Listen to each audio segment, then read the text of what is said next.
Bonjour à tous, je suis Elodie, la grande gagnante du meilleur pâtissier de la saison 9. J'ai le plaisir de vous retrouver aujourd'hui dans les cuisines de votre Cora Wittenheim pour réaliser une recette de cookies. C'était bon? Tu veux pas me faire comme ça?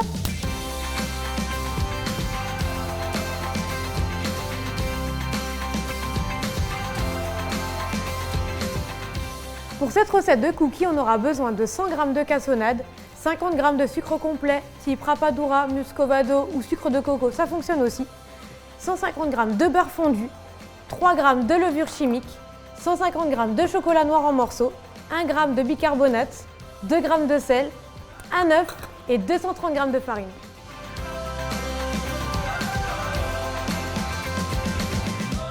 Alors pour la recette de cookies, on va commencer à verser le beurre fondu dans le bol. On met de côté. Très important, on verse les sucres, le cassonade et le sucre complet dedans. Et avec une fourchette, on va mélanger pour intégrer le beurre avec les sucres.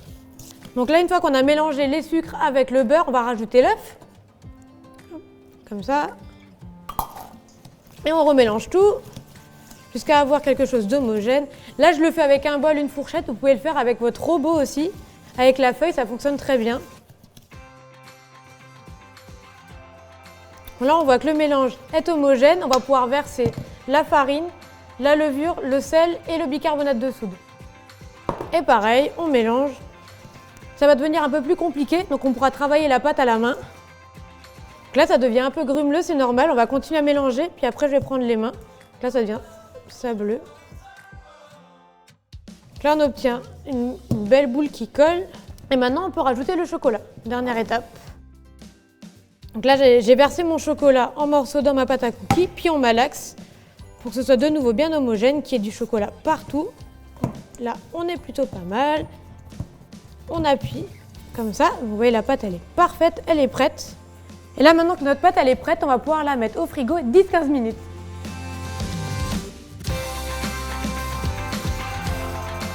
Maintenant, on passe à l'étape du caramel au chocolat qui servira à faire nos toppings sur nos cookies.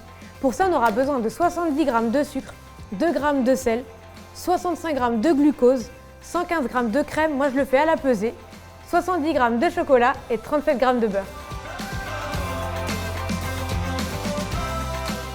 Et maintenant, vu qu'on est de grands gourmands, on va préparer le caramel au chocolat. Pour ça, on va prendre notre casserole, on va verser dedans la crème, le beurre et le sel, comme ceci. On va mettre ça sur une plaque et on va chauffer à feu doux. Donc on va partir sur une échelle entre 0 et 10, vous mettez sur 3, 5, pas plus. Mon mélange de crème est prêt, on va le débarrasser et on va faire un caramel à sec dans cette casserole. On verse le sucre comme ça dedans.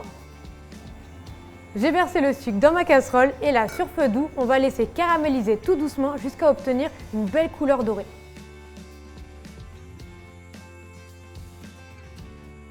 Donc là, on peut constater qu'on a un caramel qui commence à devenir bien brun. On va pousser un peu la cuisson pour désucrer le caramel. On fait bien attention parce que suffit d'une petite seconde en trop et là, votre caramel, il est brûlé. Il faudra tout recommencer.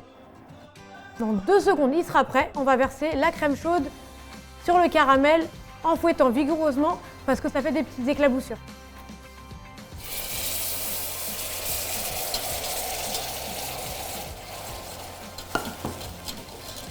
On va mélanger jusqu'à obtenir une température de 108 degrés et on va débarrasser dans un bol. On verse le chocolat dans le bol et le caramel par-dessus. Et là, on va mélanger. Un caramel bien brillant et bien liquide, il va durcir avec le temps. Et une fois qu'il aura bien refroidi, on va le mettre dans une poche à douille.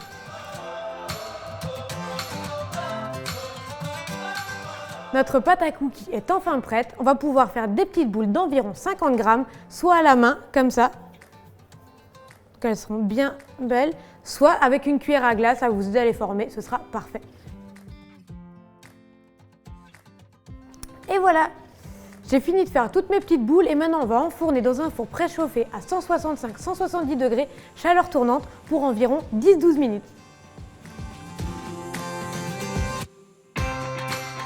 Nos cookies sont cuits. Alors comme vous pouvez le constater, ils sont un peu épais parce qu'on les préfère à un peu mi-cuits avec des bords croustillants, ce sera à tomber par terre. Pour la cuisson, on va les laisser 15 minutes sur la plaque qu'on a mis dans le four pour que la chaleur résiduelle finisse de cuire nos cookies. Et après ça, on les transvase sur une plaque froide. Maintenant, on va passer au topping avec notre caramel au chocolat bien gourmand que j'ai mis dans une poche à douille et on va faire des jolis filaments sur les cookies. Je vous montre. Donc, on serre bien la poche à douille et là, on appuie. Puis on va faire des filaments bien généreux.